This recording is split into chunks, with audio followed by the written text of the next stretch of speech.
When French King Charles IV died on the 1st of February 1328 without a direct male heir, his nephew Edward III of England saw this as an opportunity to press his claim to the French throne. The French nobility, however, outright rejected Edward, instead anointing Philippe of Valois as King Philippe VI.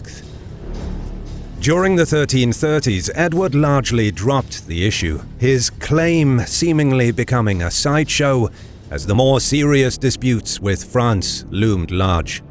Firstly, in recent years, France had renewed the Treaty of Mutual Support with Scotland, the pact making it clear that the two kingdoms would aid each other against England in times of war. Secondly, Philippe sought to take Gascony as part of the French regal policy to seize feudal lands whenever an opportunity arose and unite them under the real, rather than nominal, rule of the French crown.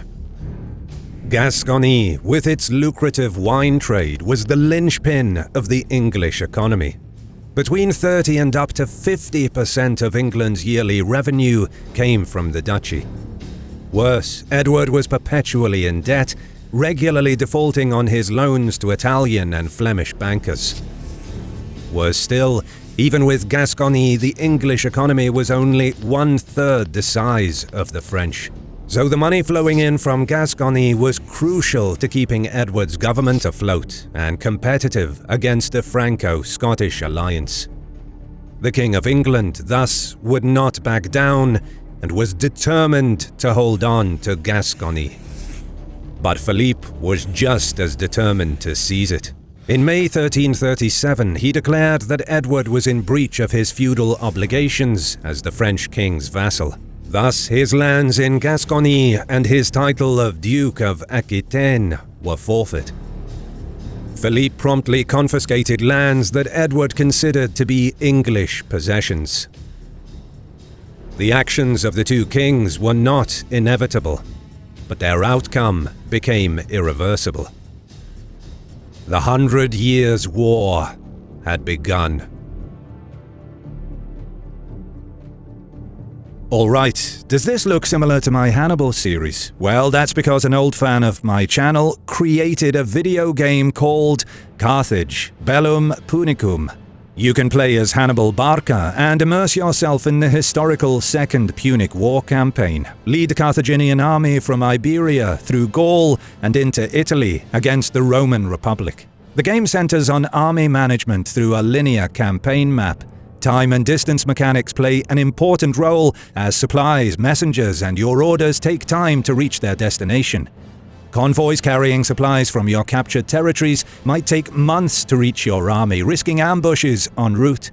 Prepare battle plans in advance with horn signals to your captains, and use messengers during battle to send orders to your troops. Take charge in iconic battles of Cannae, Trebia, Trasimene, and more. Capture and raid settlements to govern captured territories.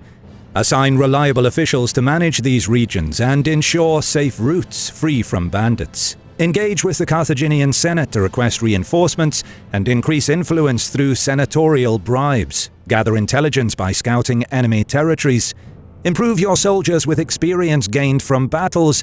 Upgrade them with better equipment and new abilities to boost logistics and army performance. You can play Carthage Bellum Punicum on Android. It's a truly fun and immersive game, and it costs just over $3 on Google Play. Link is in the description below.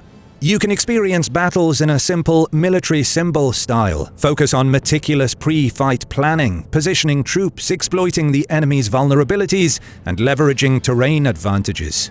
Conquer sieges, face ambushes, and execute authentic strategies for victory. If you like the square versus square battles on my channel, this is the game for you, and at just over $3, it can't be any cheaper.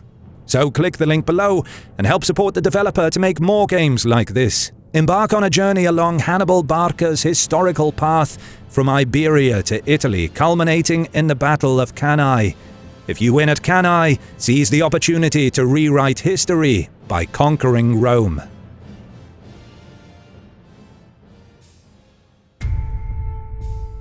With the die cast, both Edward and Philip began seeking allies. Edward offered an alliance to the semi-independent Flemish merchant towns such as Bruges, Ghent, and Ypres.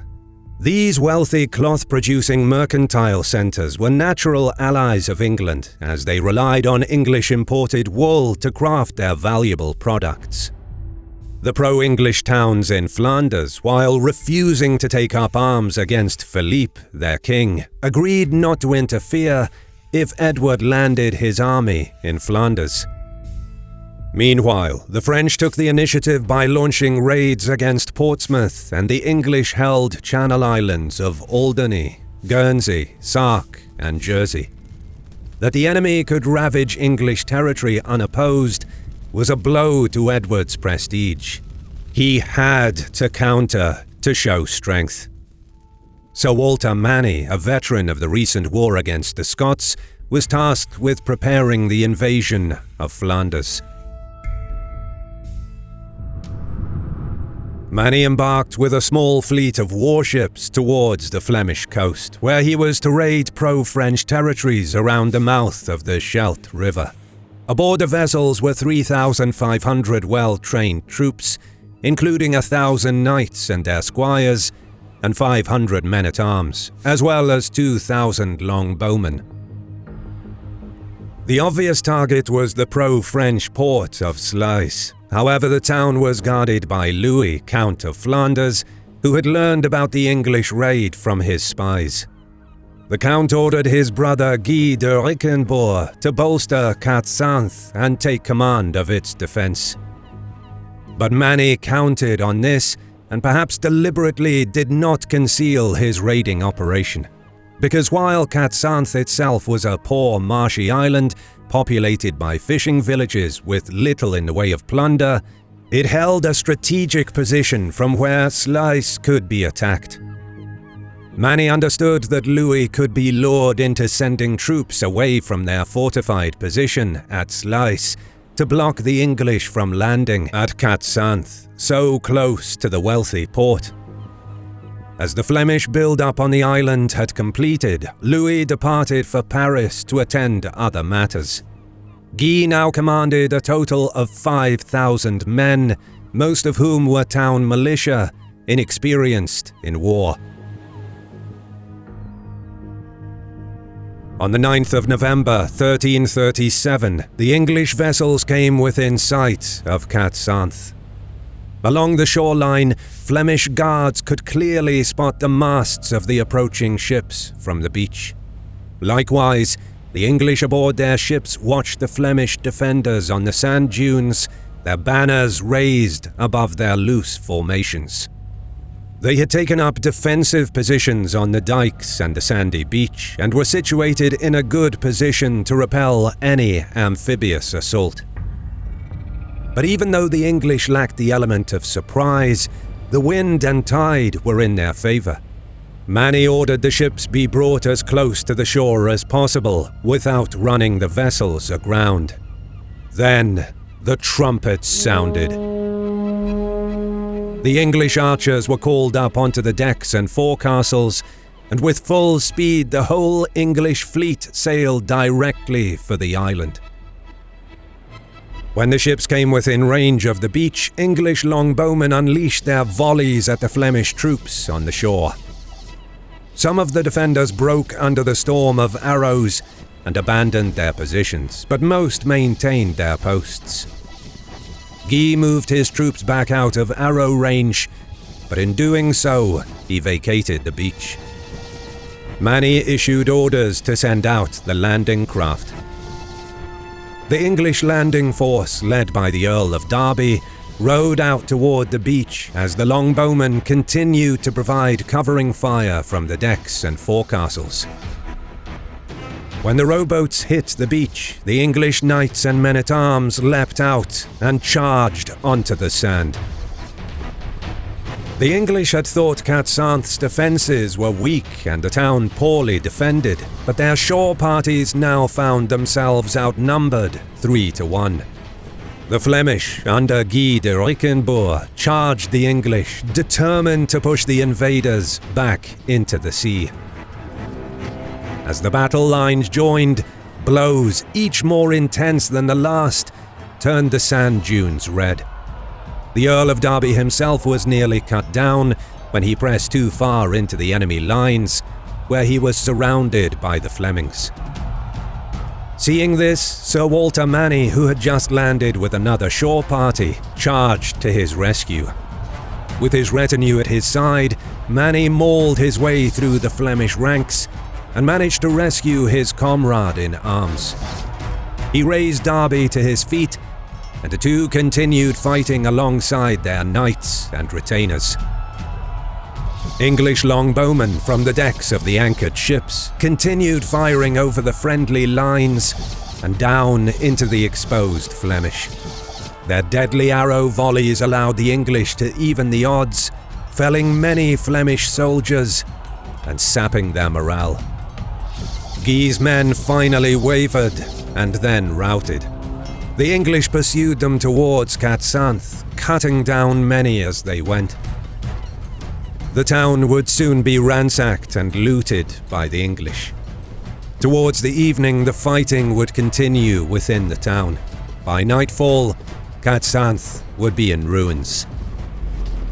Prisoners and spoils of war were brought aboard the ships. The town was then set ablaze as the English climbed aboard their anchored vessels. The First Battle of the 100 Years' War was a skirmish that ended in a minor English victory. Of the 5,000 Flemish troops engaged, 3,000 had perished, with most of the survivors taken prisoner. Among the slain Flemings were the knights Sir Doutre de Holland, Sir John of Rhodes, Sir Simon de Bouquet-Dent, his brother Sir Jean, Sir Giles de Lerif, and almost 30 other knights and squires. The Flemish leader Sir Guy de Rickenbourg and several other noblemen were captured. The ordinary soldiers who could not afford the ransom were summarily put to the sword. The English losses were minimal. However, Sir Walter Manny abandoned plans to attack the port of Sluis and set off for England, having learned from the interrogated prisoners that a French army was massing at Boulogne-sur-Mer, only a few days' march away, in addition to the fleet of French warships gathering in the English Channel. Despite Edward's campaign achieving only half of its objectives, the pro-English towns in Flanders were impressed by this show of strength, while the pro-French faction was greatly intimidated. King Philippe VI was outraged, believing that the treacherous Flemings had caused the defeat, and responded with a wave of terror and executions across Flanders. A terribly short-sighted decision which quickly alienated many of his Flemish supporters and allies, while firmly entrenching the pro-English faction against the French. Nevertheless, the French had already begun to reorganize. King Philippe VI would soon regain the initiative. If you stayed around this far, thank you for watching. Don't forget to subscribe and leave a comment as a sacrifice to the algorithm. You can also support us on Patreon and get ad-free early access to our videos for as little as $1, or by clicking the thanks button below to leave a one-time tip. As always, we'll see you in the next one.